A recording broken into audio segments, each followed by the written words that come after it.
So there's been a lot of controversy. I don't even like using that word for it. There's been a lot of hoopla about vaccinations and vaccinating kids against things like measles.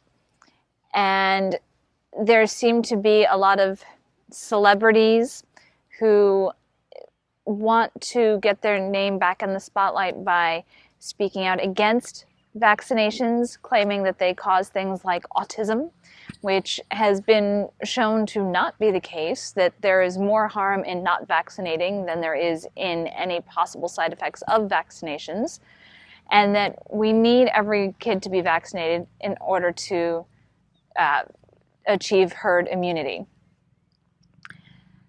But that's not what I'm going to talk about today.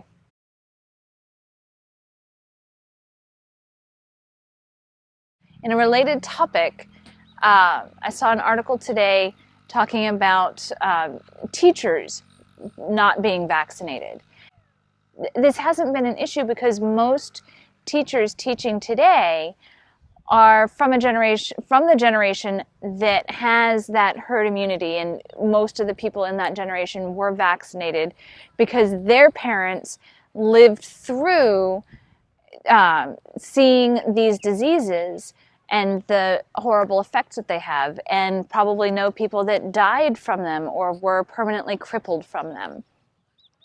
So my generation of teachers, I would be shocked if we didn't have a very high vaccination rate.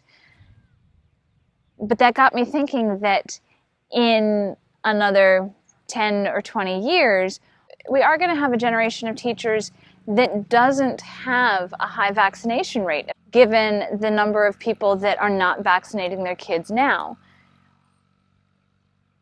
And that's really troubling because those teachers could be working with kids who are not old enough for the vaccinations, who are immunocompromised, or the vaccinations didn't work for them and they didn't develop the immunity to the diseases.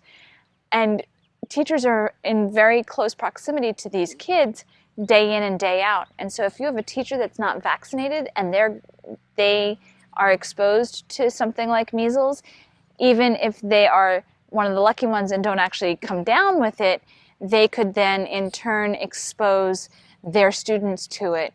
And that's a scary thought.